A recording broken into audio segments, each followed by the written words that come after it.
तब अनुभव में आया कि मैं 7 जन्म से लगातार साधु हूं।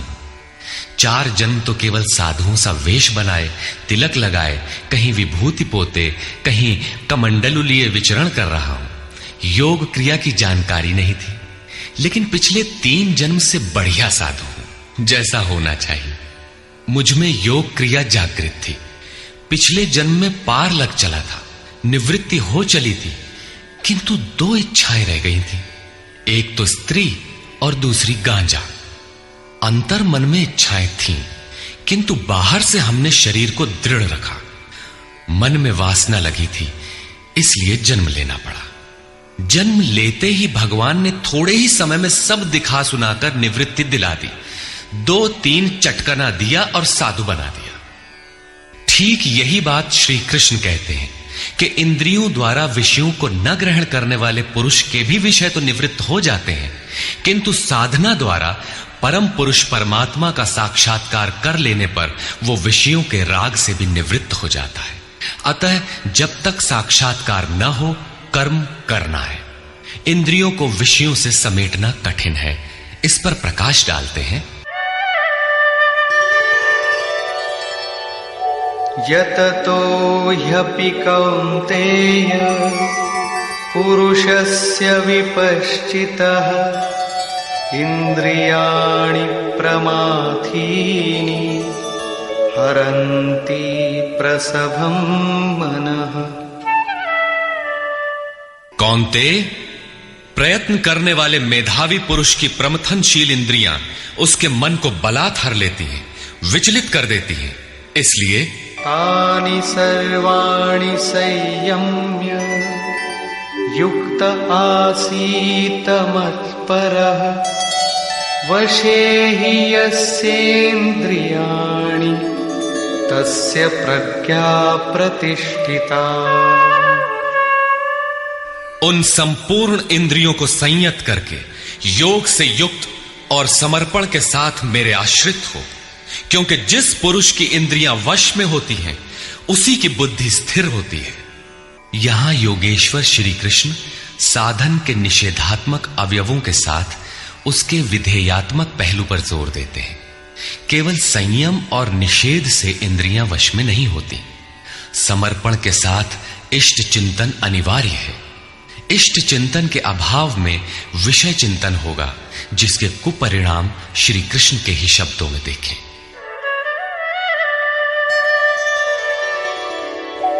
ध्यायतो विषयान् पुंसः संगस्तेषूपजायते संगात् संजायते कामः कामात् क्रोधोऽभिजायते।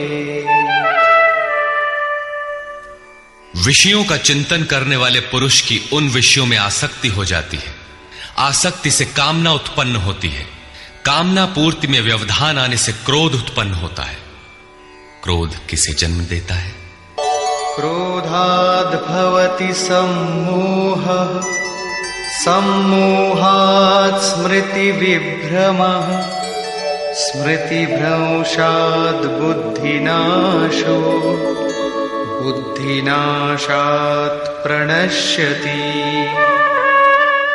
क्रोध से विशेष मूढ़ता अर्थात अविवेक उत्पन्न होता है। नित्य अनित्य वस्तु का विचार नहीं रह जाता। अविवेक से स्मरण शक्ति भ्रमित हो जाती है, जैसा अर्जुन को हुआ था। भ्रमतीव च मे मनः। गीता के समापन पर उसने कहा, नष्टो मोह स्मृतिर्लब्धा। क्या करें क्या न करें, इसका निर्णय नहीं हो पाता। स्मृति भ्रमित होने से योग परायण बुद्धि नष्ट हो जाती है, और बुद्धि नाश होने से ये पुरुष अपने श्रेय साधन से च्युत हो जाता है। यहां श्री कृष्ण ने बल दिया है कि विषयों का चिंतन नहीं करना चाहिए। साधक को नाम, रूप, लीला और धाम में ही कहीं लगे रहना चाहिए। भजन में ढील देने पर मन विषयों में जाएगा। विषयों के चिंतन से आसक्ति हो जाती है। आसक्ति से उस विषय की कामना साधक के अंतर मन में होने लगती है। कामना की पूर्ति में व्यवधान होने पर क्रोध, क्रोध से अविवेक, अविवेक से स्मृति भ्रम और स्मृति भ्रम से बुद्धि नष्ट हो जाती है।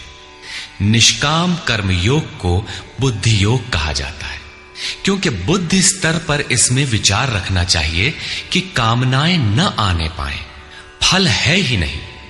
कामना आने से यह बुद्धि योग नष्ट हो जाता है। साधन करिय विचारहीन, मन शुद्ध होए नहीं तैसे। विचार आवश्यक है। विचार शून्य पुरुष श्रेय साधन से नीचे गिर जाता है। साधन क्रम टूट जाता है, सर्वथा नष्ट नहीं होता। भोग के पश्चात साधन वहीं से पुनः आरंभ होता है जहां अवरुद्ध हुआ था। ये तो विषयाभिमुख साधक की गति है। स्वाधीन अंतःकरण वाला साधक किस गति को प्राप्त होता है? इस पर श्री कृष्ण कहते हैं, रागद्वेष वियुक्तैस्तु विषयानिन्द्रियैश्चरन् आत्मवश्यैर्विधेयात्मा प्रसादमधिगच्छति। आत्मा की विधि को प्राप्त प्रत्यक्षदर्शी महापुरुष राग द्वेष से रहित, वश में की हुई अपनी इंद्रियों द्वारा विषयान चरण, विषयों में विचरता हुआ भी प्रसाद मधिगच्छति, अंतःकरण की निर्मलता को प्राप्त होता है। वो अपनी भाव दृष्टि में रहता है।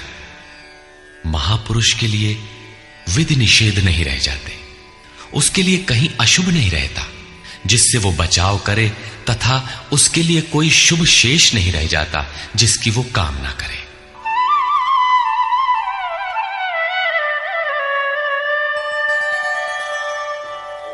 प्रसादे सर्वदुःखानां हानिरस्योपजायते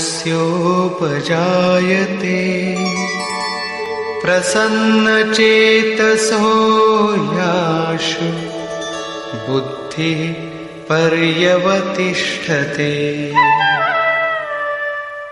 भगवान के पूर्ण कृपा प्रसाद भगवत्ता से संयुक्त होने पर इसके संपूर्ण दुखों का अभाव हो जाता है। दुखालयम अशाश्वतम, संसार का अभाव हो जाता है और उस प्रसन्न चित्त वाले पुरुष की बुद्धि शीघ्र ही अच्छी प्रकार स्थिर हो जाती है। किंतु जो योग युक्त नहीं है उनकी दशा पर प्रकाश डालते हैं। नास्ति बुद्धिरयुक्तस्य न चायुक्तस्य भावना न चाभावयतः शान्तिः अशान्तस्य कुतः सुखम्। योग साधन रहित पुरुष के अंतःकरण में निष्काम कर्मयुक्त बुद्धि नहीं होती। उस अयुक्त के अंतःकरण में भाव भी नहीं होता। भावना रहित पुरुष को शांति कहा और अशांत पुरुष को सुख कहा। योग क्रिया करने से कुछ दिखाई पड़ने पर ही भाव बनता है। जाने बिनु ना होई प्रतीति, भावना बिना शांति नहीं मिलती और शांति रहित पुरुष को सुख अर्थात शाश्वत सनातन की प्राप्ति नहीं होती। इंद्रियाणां हि चरतां यन्मनोनुविधीयते तदस्य हरति प्रज्ञां वायुर्नावमिवाम्भसि। जल में नाव को जिस प्रकार वायु हरण करके गंतव्य से दूर कर देता है, ठीक वैसे ही विषयों में विचरण करती हुई इंद्रियों में जिस इंद्रिय के साथ मन रहता है, वो एक ही इंद्रिय उस अयुक्त पुरुष की बुद्धि को हर लेती है। अतः योग का आचरण अनिवार्य है। क्रियात्मक आचरण पर श्री कृष्ण पुनः बल देते हैं। तस्माद्यस्य महाबाहो निगृहीतानि सर्वशः इन्द्रियाणीन्द्रियार्थेभ्यः तस्य प्रज्ञा प्रतिष्ठिता। इससे हे महाबाहो, जिस पुरुष की इंद्रियां इंद्रियों के विषयों से सर्वथा वश में की हुई होती हैं, उसकी बुद्धि स्थिर होती है। बाहु कार्य क्षेत्र का प्रतीक है। भगवान महाबाहु एवं आजानुबाहु कहे जाते हैं। वे बिना हाथ पैर के सर्वत्र कार्य करते हैं। उनमें जो प्रवेश पाता है या जो उसी भगवत्ता की ओर अग्रसर है, वो भी महाबाहु है। श्री कृष्ण और अर्जुन दोनों को महाबाहु कहा गया है। या निशा सर्वभूतानां तस्यां जागर्ति संयमी यस्यां जागृति भूतानि सा निशा पश्यतो मुनि। संपूर्ण भूत प्राणियों के लिए वो परमात्मा रात्रि के तुल्य है, क्योंकि दिखाई नहीं देता, न विचार ही काम करता है, इसलिए रात्रि सदृश है। उस रात्रि में परमात्मा में संयमी पुरुष भली प्रकार देखता है, चलता है, जागता है, क्योंकि वहां उसकी पकड़ है। योगी इंद्रियों के संयम द्वारा उसमें प्रवेश पा जाता है। जिन नाशवान सांसारिक सुख भोग के लिए संपूर्ण प्राणी रात दिन परिश्रम करते हैं, योगी के लिए वही निशा है। रमा विलासु राम अनुरागी तजत बमन जिमि जन बड़ भागी। जो योगी परमार्थ पथ में निरंतर सजग और भौतिक ऐषणाओं से सर्वथा निस्पृह होता है, वही उस इष्ट में प्रवेश पाता है। वो रहता तो संसार में ही है, किंतु संसार का उस पर प्रभाव नहीं पड़ता। महापुरुष की इस रहनी का चित्रण देखें। आपूर्यमाणमचल प्रतिष्ठम् समुद्रमापः प्रविशन्ति यद्वत् तद्वत् कामायं प्रविशन्ति सर्वे स शान्तिमाप्नोति न कामकामी। जैसे सब ओर से परिपूर्ण अचल प्रतिष्ठा वाले समुद्र में नदियों के जल उसको चलायमान न करते हुए बड़े वेग से उसमें समा जाते हैं, ठीक वैसे ही परमात्मा में स्थित प्रज्ञ पुरुष में संपूर्ण भोग विकार उत्पन्न किए बिना समा जाते हैं। ऐसा पुरुष परम शांति को प्राप्त होता है, न कि भोगों को चाहने वाला। भयंकर वेग से बहने वाली सहस्त्रों नदियों के स्रोत फसल को नष्ट करते हुए, हत्याएं करते हुए, नगरों को डुबाते हुए, हाहाकार मचाते हुए बड़े वेग से समुद्र में गिरते हैं, किंतु समुद्र को न 1 इंच ऊपर उठा पाते हैं और न गिरा ही पाते हैं, बल्कि उसी में समाहित हो जाते हैं। ठीक इसी प्रकार स्थित प्रज्ञ महापुरुष के प्रति संपूर्ण भोग उतने ही वेग से आते हैं, किंतु समाहित हो जाते हैं। उन महापुरुषों में न शुभ संस्कार डाल पाते हैं, न अशुभ। योगी के कर्म अशुक्ल और अकृष्ण होते हैं, क्योंकि जिस चित्त पर संस्कार पड़ते हैं उसका निरोध और विलीनीकरण हो गया।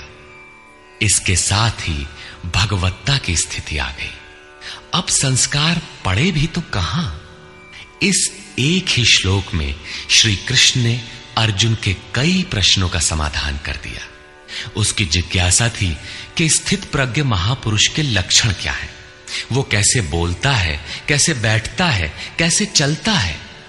श्री कृष्ण ने एक ही शब्द में उत्तर दिया कि वे समुद्रवत होते हैं। उनके लिए विध निषेध नहीं होता कि ऐसे बैठो और ऐसे चलो। वे ही परम शांति को प्राप्त होते हैं, क्योंकि वे संयमी हैं। भोगों की कामना वाला शांति नहीं पाता। इसी पर पुनः बल देते हैं। विहाय कामान्यः सर्वान् पुमांश्चरति निःस्पृहः निर्ममो निरहंकारः स शान्तिमधिगच्छति। जो पुरुष संपूर्ण कामनाओं को त्याग कर निर्ममः मैं और मेरे के भाव तथा अहंकार और स्पृहा से रहित होता हुआ बरतता है, वो उस परम शांति को प्राप्त होता है जिसके बाद कुछ भी पाना शेष नहीं रह जाता। एषा ब्राह्मी स्थितिः पार्थ नैनां प्राप्य विमुह्यति स्थित्वा स्यामन्तकालेऽपि ब्रह्मनिर्वाणमृच्छति। पार्थ, उपर्युक्त स्थिति ब्रह्म को प्राप्त हुए पुरुष की स्थिति है। समुद्रवत उन महापुरुषों में विषय नदियों की तरह समा जाते हैं।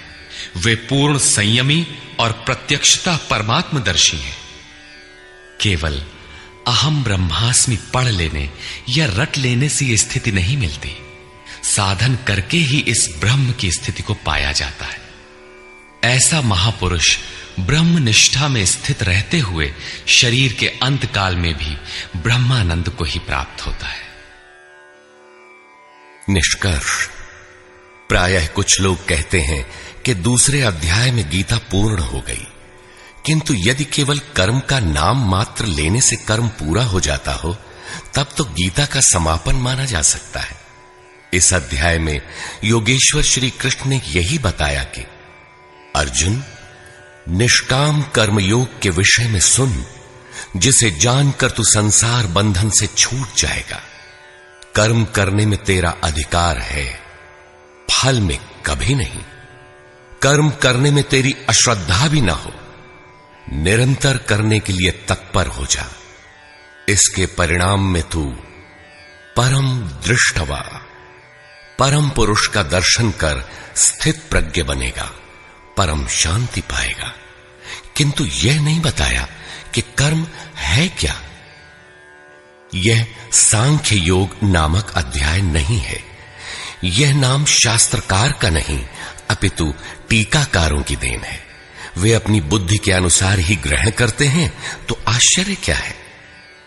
इस अध्याय में कर्म की गरिमा, उसे करने में बरती जाने वाली सावधानी और स्थित प्रज्ञ के लक्षण बताकर श्री कृष्ण ने अर्जुन के मन में कर्म के प्रति उत्कंठा जागृत की है। उसे कुछ प्रश्न दिए हैं। आत्मा शाश्वत है, सनातन है, उसे जानकर तत्वदर्शी बनो। उसकी प्राप्ति के दो साधन हैं, ज्ञान योग और निष्काम कर्म योग। अपनी शक्ति को समझकर हानि लाभ का स्वयं निर्णय लेकर कर्म में प्रवृत्त होना ज्ञान मार्ग है, तथा इष्ट पर निर्भर होकर समर्पण के साथ उसी कर्म में प्रवृत्त होना निष्काम कर्म मार्ग या भक्ति मार्ग है। गोस्वामी तुलसीदास ने दोनों का चित्रण इस प्रकार किया है। मोरे प्रौढ़ तनय सम ज्ञानी, बालक सुत समदास अमानी। जनहि मोर बल निज बल ताही, दुह कह काम क्रोध रिपु आही। मेरे दो प्रकार के भजने वाले हैं, एक ज्ञान मार्गी, दूसरा भक्ति मार्गी। निष्काम कर्म मार्गी या भक्ति मार्गी शरणागत होकर मेरा आश्रय लेकर चलता है। ज्ञान योगी अपनी शक्ति सामने रखकर अपनी हानि लाभ का विचार कर अपने भरोसे चलता है, जबकि दोनों के शत्रु एक ही हैं। ज्ञान मार्गी को काम क्रोधादि शत्रुओं पर विजय पाना है और निष्काम कर्म योगी को भी इन्हीं से युद्ध करना है। कामनाओं का त्याग दोनों करते हैं और दोनों मार्गों में किया जाने वाला कर्म भी एक ही है। इस कर्म के परिणाम में परम शांति को प्राप्त हो जाओगे। लेकिन यह नहीं बताया कि कर्म है क्या। अब आपके भी समक्ष कर्म एक प्रश्न है। अर्जुन के मन में भी कर्म के प्रति जिज्ञासा हुई। तीसरे अध्याय के आरंभ में ही उसने कर्म विषयक प्रश्न प्रस्तुत किया। अतः ओम तत्सदिति श्रीमद् भगवद गीता सूपनिषत्सु ब्रह्म विद्यायाम योग शास्त्रे श्री कृष्ण अर्जुन संवादे कर्म जिज्ञासा नाम द्वितीयो अध्यायः। इस प्रकार स्वामी अड़गड़ानंद कृत श्रीमद् भगवद गीता के भाष्य यथार्थ गीता का दूसरा अध्याय पूर्ण होता है। केवल एक परमात्मा में श्रद्धा और समर्पण का संदेश देने वाली गीता सबको पवित्र करने का खुला आमंत्रण देती है। सृष्टि में कहीं भी रहने वाले अमीर अथवा गरीब, कुलीन तथा आदिवासी, पुण्यात्मा और पापी, स्त्री और पुरुष, सदाचारी एवं अत्यंत दुराचारी, सबका इसमें प्रवेश है। विशेषकर गीता पापियों के ही उद्धार का सुगम पथ बताती है। पुण्यात्मा तो भजते ही है। प्रस्तुत है उसी गीता की अद्वितीय व्याख्या यथार्थ गीता